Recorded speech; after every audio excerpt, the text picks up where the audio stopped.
Hi everyone. मैं हूं शिफाली गिरदरवाल और आप देख रहे हैं कंसल्टीज विद क्लियर टेक्स। बहुत ही इंपॉर्टेंट चेंजेस हैं जो जीएसटी एक्ट के अंदर इनकॉर्पोरेट किए गए हैं। आ तो फाइनेंस एक्ट से पहले ही गए थे, लेकिन अब उनको एक डेट दी गई है जिस दिन से वो एप्लीकेबल हो जाएंगे। उसका पूरा इम्पेक्ट क्या आएगा वो मैं आप लोगों के साथ डिस्कस करूँगी। बहुत बहुत इंपॉर्टेंट वीडियो है, तो इसको आप पूरा ज़रूर देखें एंड तक।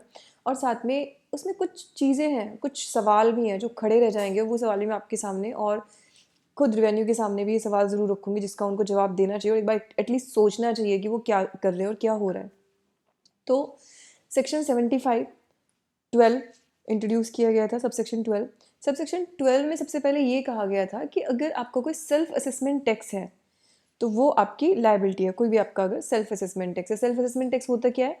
सेल्फ असेसमेंट टैक्स ये होता है कि जब हम लोग असेसमेंट करते हैं अपना खुद का, और हम अपना असेसमेंट कैसे करते हैं? सेक्शन 59 कहता है कि असेसमेंट मैं करती हूँ अपने रिटर्न फाइल करते वक्त ही। और रिटर्न जीएसटी की कौन सी है? GSTR 3B। यानी कि जब मैं रिटर्न फाइल करती हूँ तो रिटर्न फाइल करते हुए जब मैं अपना असेसमेंट करती हूँ सेल्फ असेसमेंट, तो कह रहे हैं कि सेल्फ असेसमेंट टैक्स जो है आपका वो आपसे रिकवर किया जा सकता है अगर वो अनपेड है। मतलब आपने अपनी लाइबिलिटी तो खड़ी कर दी और आप अपने मुंह से कह रहे हो कि हाँ ये मेरा टैक्स है। देखो, सेल्फ असेसमेंट को मैं बिल्कुल प्योर हिंदी में आपको समझाऊं तो क्या है कि आप अपने मुंह से बोल रहे हो कि हाँ मेरी इतनी सेल और मेरा इतना टैक्स है। तो अब लॉ ये कह रहा है कि भाई तुमने खुद अपने मुंह से कहा है, ये अनडिस्प्यूटेड टैक्स है, राइट। तो कह रहे हैं कि ये तुम्हें पे करना पड़ेगा, अब तुमने उसको डिक्लेयर कर दिया तो, राइट, आपका सेल्फ असेसमेंट टैक्स। अब इसके अंदर एक एक्सप्लेनेशन ऐड की गई है और जिसकी नोटिफाई कर दिया उसको किस डेट से नोटिफाई हो रही है? 1 जनवरी 2022 से। एक्सप्लेनेशन क्या कहती है? एक्सप्लेनेशन ये कहती है कि आपकी GSTR 1 आपने फाइल की और फिर आपने GSTR 3 भी जो फाइल की। अब GSTR 1 में फाइल करते हुए आपने जितना टैक्स दिखा दिया, जितनी आपने सेल्स दिखा दी, उसके हिसाब से आपका टैक्स पता चल गया। और उसके बाद जो आपकी GSTR 3 है उसमें अगर आपने उतनी टैक्स लाइबिलिटी पे नहीं की तो वो जो डिफरेंस है आपका उस सेल्फ असेसमेंट टैक्स है वो आपसे रिकवर किया जाएगा। और रिकवर कैसे किया जाएगा? रिकवर वो कह रहे हैं कि 79 में जो रिकवरी की प्रोसीडिंग्स हैं वो आपके अगेंस्ट इनिशिएट की जा सकती हैं। अब इसको मैं प्रैक्टिकल धरातल पे देखती हूँ, बिल्कुल प्रैक्टिकल तरीके से कि क्या वो कहने की कोशिश कर रहे हैं। वो कह रहे हैं कि तुमने अगर GSTR 1 में गलती से कोई इन्वॉइस ज़्यादा चढ़ा दिया, पहले तो हम इसको बिल्कुल क्लियरली समझेंगे। कोई इन्वॉइस अगर छूट गया तब तो कोई दिक्कत ही नहीं है, क्योंकि टैक्स कम पे करने की बात कर रहे हैं, ज़्यादा पे करने की तो बात ही नहीं कर रहे। ठीक है, अब कोई इन्वॉइस आपका छूट गया, कोई दिक्कत नहीं, आपने इन्वॉइस चढ़ा दिए थे लेकिन GSTR 3B के टाइम पे आपने टैक्स कम पे किया। अब पहली बात तो है कि इसके चांसेस बहुत कम है। जब आप GSTR 1 फाइल करते हैं तो उसकी लाइबिलिटी वैसे भी GSTR 3B में ऑटो पॉपुलेट होती है। तो आपने जब तक कि ऐसी आपकी इंटेंशन ना हो आप ऐसा करोगे नहीं, पहली बात। दूसरी बात ये कि गलती हो सकती है। कैसी गलती हो सकती है? हो सकता है कि आपने GSTR 1 में ना एग्जेम्प्टेड सप्लाई जो होती है गलती से वो टैक्सेबल में चढ़ा दी हो। अब समस्या क्या होती है कि जब मैं GSTR 1 फाइल कर देती हूँ तो उस मंथ की GSTR 3B फाइल करने से पहले मैं उस GSTR 1 को अमेंड नहीं कर सकती। तो मैंने GSTR 1 फाइल की और मुझे समझ में आ गया कि अच्छी तो गलती हो गई, लेकिन अब दिक्कत है कि GSTR 3B फाइल करने के वक्त यानी कि मुझे गलती का टैक्स तो पे करना ही पड़ेगा। अगर मैंने नहीं किया तो अब लॉ मेकर ये कह रहा है कि उस केस में वो आपके अगेंस्ट जो रिकवरी प्रोसीडिंग होंगी वो आपका सेल्फ असेसमेंट टैक्स माना जाएगा और सेल्फ असेसमेंट टैक्स जो उसको रिकवर किया जा सकता है आपसे। अब इसके बहुत सारे अलग अलग मैं देख रही हूँ, जगह जगह पे सोशल मीडिया पे आ रहा है कुछ चीज़ें, कुछ लिंक्डइन पे भी देख रही हूँ।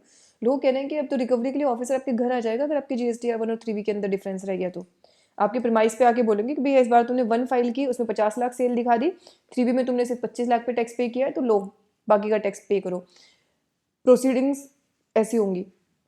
वैसे प्रोविजंस को अगर मैं देखूं तो लॉ में जिस तरीके से प्रोविजन बनाए हैं, अगर ऑफिसर चाहे तो वह ऐसा कर सकता है, लेकिन ऐसा होगा नहीं। वो क्यों नहीं होगा वो भी मैं आपको समझाऊंगी। और ये मैं सबसे पहले तो बोलूंगी कि टैक्स पेयर तो बाद में समझेगा, सबसे पहले रेवेन्यू ऑफिसर्स को ये चीज़ समझनी है। तो लॉ मेकर जब लॉ बना रहे हैं तो सबसे इंपॉर्टेंट चीज़ है कि वो किस तरीके से कम्युनिकेट की जाती है खुद उनके डिपार्टमेंट को, वो बहुत बहुत ज़रूरी है। ऑलराइट, अब मैं एक सवाल यहाँ पे सबसे पहले तो ये पूछना चाहती हूँ, GST का टैक्सेबल इवेंट क्या है? Let us go to the basics. What is the taxable event of GST? क्या टैक्सेबल इवेंट है GST का? सप्लाई। ठीक है, लेवी किस पे आती है GST की?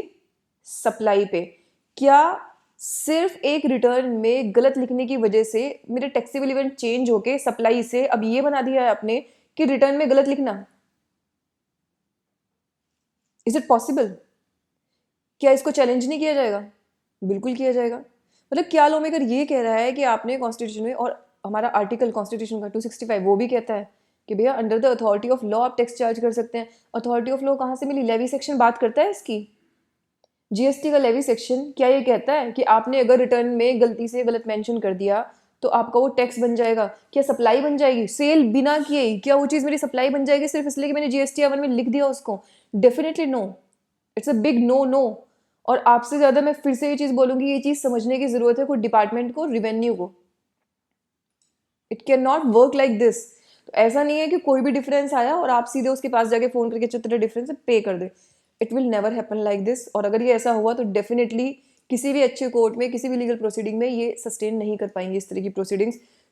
Late us come to the practical point again फिर से, कि अब करना क्या है। प्रॉब्लम ये है कि डिपार्टमेंट को कैसे कम्युनिकेट होगा, वी डोंट नो। मैं बहुत होपफुल हूँ कि सही तरीके से कम्युनिकेट किया जाएगा। ये प्रोविज़न आया क्यों, उसकी एक हिस्ट्री है, कबीर रियल्टी का केस है, ठीक है, और बहुत सारे फ्रॉडुलेंट केस है जहाँ पे डिपार्टमेंट ने क्या किया, डिपार्टमेंट ने कहा कि भाई तुम्हारा सप्लायर दिखाएगा 2A में आएगा तो हम तुम्हें क्रेडिट देंगे। तो जो सप्लायर थे ना फ्रॉडुलेंट, उन्होंने कहा अच्छा 2A में तो दिखाना है, कौन सी मुश्किल बात है, लो GSTR-1 फाइल की और GSTR-3 भी नील फाइल कर दी। बहुत बड़ी बड़ी अमाउंट इस तरीके से डिस्ट्रीब्यूट करके भाग गए, ठीक है। पहली बात तो प्रोविज़न बनाते वक्त उसका आउटकम खुद भी एक सोचना था, बट ठीक है, जो भी कुछ हुआ वो फ्रॉड होने के बाद उनको समझ में आया। तो उन्होंने प्रोविज़न बना दिया कि आप भी अपनी 1 और 3B के अंदर गैप नहीं रख सकते, बट क्या उसको क्लैरिफाई करने का, क्या उसको ओमिशंस को, मिस्टेक्स को ठीक करने का राइट मुझसे छीना जा सकता है। दूसरी बात है कि आप सीधे रिकवरी प्रोसीडिंग की बात कर रहे हैं, तो क्या मुझे यहाँ पे अपनी बात रखने का अधिकार भी नहीं मिलेगा, जो कि मेरा एक फंडामेंटल राइट है, जो कि मेरा राइट है कॉन्स्टिट्यूशन के द्वारा कि अपनी बात रखने का मुझे अधिकार मिलना चाहिए। डिपार्टमेंट क्या कह रहा है, मैं आपको पूरी कंसेप्ट समझा रही हूँ। डिपार्टमेंट क्यों ऐसा कर रहा है, डिपार्टमेंट कह रहा है कि आपने वो सेल्फ असेसमेंट में डिक्लेयर किया, इसका मतलब क्या है, आपको अपॉर्चुनिटी ऑफ बीइंग हियर्ड देने की क्या जरूरत है? आपने तो खुद डिक्लेयर किया ना। भाई आपने मुझे कहा कि आओ मेरे को मारो, तो फिर मैं तुमसे पूछूं क्योंकि तुम्हें मारना है कि नहीं मारना है? तुमने तो खुद सेल्फ डिक्लेयर कर दिया ना। नहीं, प्रॉब्लम ये है कि मैंने सेल्फ डिक्लेयर किया, लेकिन अगर वहाँ पे क्लेरिकल एरर है तो अकॉर्डिंग टू डिपार्टमेंट ये अनडिस्प्यूटेड लाइबिलिटी है। लेकिन अगर मेरी क्लेरिकल एरर है तो मेरी तरफ से वो अनडिस्प्यूटेड लाइबिलिटी नहीं है, it is disputed liability, right, क्योंकि मैंने उसको एक्सेप्ट नहीं किया है। और वैसे भी GSTR-1 GST की सेल्फ असेसमेंट रिटर्न नहीं है, तो अगर कुछ GSTR-1 में मैंने लिखा है it is not equivalent to self assessment. Self assessment कब होता है मेरा, जब सेक्शन 39 की रिटर्न में फाइल करती हूँ, which is GSTR-3B।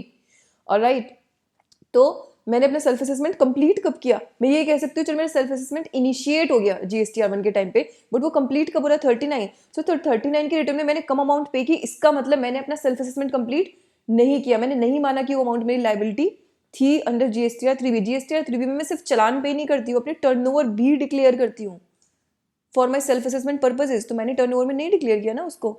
So it's very important to understand all of us कि इसका आउटकम क्या होने वाला है। अगेन मैं ये चीज़ बोलूँगी कि हाँ, आपको जो क्लैरिफाई करने का, जो आपकी एरर्स हैं उनको ठीक करने का राइट बिल्कुल मिलेगा। लेकिन अगर आप देखेंगे सेक्शन 78 ये भी कहता है कि कोई भी रिकवरी प्रोसीडिंग्स जो है, अगर आप पे कुछ पेबल बनता है और आपने नहीं पे किया, 3 मंथ का टाइम आपको मिलता है, या फिर जो ऑफिसर है उसने ऑर्डर में अपने कुछ टाइम अगर उससे पहले का लिखा है तो वो, तो यानी कि आपके पास एक रिटन कम्युनिकेशन तो पहले आनी चाहिए, और नहीं आती है तो 3 महीने का टाइम आपको फिर भी मिलना चाहिए अपनी एरर्स को क्लैरिफाई करने के लिए। तो यहाँ पे ये सारे क्लैरिफिकेशन मैं उन लोगों के लिए दे रही हूँ जो अचानक से बहुत ज़्यादा डर गए हैं, ठीक है, डरने की बात भी है, बट उतना ज़्यादा डरने की नहीं है जितना आप लोग डर गए हैं। और दूसरा, अब मैं इसको जो कंक्लूड कर रही हूँ, इस वाले वीडियो को इसके साथ कंक्लूड कर रही हूँ, हमेशा जो मैं आपको बोलती हूँ कि प्लीज़ अपने कंप्लायंस पे ध्यान दीजिए। मुझे लगता है आजकल मैं हर वीडियो में ये चीज़ बोल रही हूँ, कंप्लायंस को लाइटली नहीं लेना है, ठीक है। अगर आपने GSTR-1 फाइल की है तो उसको प्लीज़ उस समय पे 1 घंटा एक्स्ट्रा लगा के ठीक से फाइल करें। लेकिन 3B फाइल करने के टाइम पे फिर उतना टैक्स लायबिलिटी आपकी बनती है, तो GSTR-1 के टाइम पे, अच्छा पोर्टल GSTN को मैं सजेशन देना चाहती हूँ कि प्लीज़ अगर आप इतना कर रहे हो तो GSTR-1 जब बंदा फाइल करा ना, फाइल करने से पहले उसकी टोटल लायबिलिटी उसे तब दिखाओ कैलकुलेट करके, क्योंकि आप टर्नओवर में गलती कर सकते हो मे बी, लेकिन हर बंदा ना अपना एक एस्टिमेट लगा लेता है कि अच्छा मेरी लाइबिलिटी इस महीने की इतनी बैठेगी 3B के टाइम पे, तो वो लाइबिलिटी वो एक बार चेक कर सकता है। तो हो सकता है उसने मान लो टैक्सेबल वाला कुछ एग्जेम्प्ट में डाल दिया, एग्जेम्प्ट का टैक्सेबल में डाल दिया, या गलत रेट पे डाल दिया, बट उसको अगर टोटल लाइबिलिटी का एक आइडिया है तो at least they will be able to reconcile, वो तभी अपनी GSTR-1 ठीक कर लेंगे। अभी GSTR-1 जब वो भरता है तो फिल करते हुए उस फॉर्म के अंदर तो कोई लाइबिलिटी कैलकुलेट होती नहीं है ना, तो उसको नहीं आइडिया लग पाता उस चीज़ का। तो at least total liability, not ITC तो उस समय पता नहीं चलेगा, बट मुझे आइडिया लग जाएगा कि अच्छा मेरी टोटल लाइबिलिटी इतनी है और ITC मेरा लगभग इस मंथ का इतना है एज पर अकाउंटिंग, तो ठीक है मेरा उतना बैठेगा। तो 3B फाइल करते टाइम पे उनको प्रॉब्लम नहीं होगी। और अगर आपसे गलती हो गई है तो जितना जल्दी आप कर सकें 1 महीने के अंदर अंदर कोशिश करें कि उसको रिकनसाइल करके आप ठीक कर लें, तो आपके लिए बहुत आसान रहेगा। अदरवाइज लाइफ हम सब लोगों की बहुत मुश्किल होने वाली है। कंप्लाइंट बंदे की बहुत आसान होने वाली है, फालतू के नोटिस नहीं आएंगे उसको, और जो नॉन कंप्लाइंट है उनको फिर प्रॉब्लम बहुत ज़्यादा आने वाली है। इसी के साथ ये वीडियो मैं क्लोज कर रही हूँ। आपको कोई प्रॉब्लम, कोई इशू, कोई इस प्रोविज़न पे आपका कोई दूसरा थॉट प्रोसेस हो, क्योंकि अभी ये बहुत रॉ है एनालिसिस के पॉइंट ऑफ व्यू से, सब लोगों की अलग अलग एनालिसिस इस पे, तो आप डेफिनेटली कमेंट के थ्रू शेयर कर सकते हैं। मैं कोशिश करूँगी उसको इसकी नेक्स्ट वीडियो के अंदर, जब थोड़ा और डेवलप हो जाएगा, कुछ प्रैक्टिकल सिनेरियो भी देखेंगे मेरे डिपार्टमेंट इसको मतलब किस तरीके से फॉलो अप कर रहा है, उसके बाद definitely I will come back with a video. इसी के साथ ये वीडियो मैं क्लोज कर रही हूँ। Thank you so much.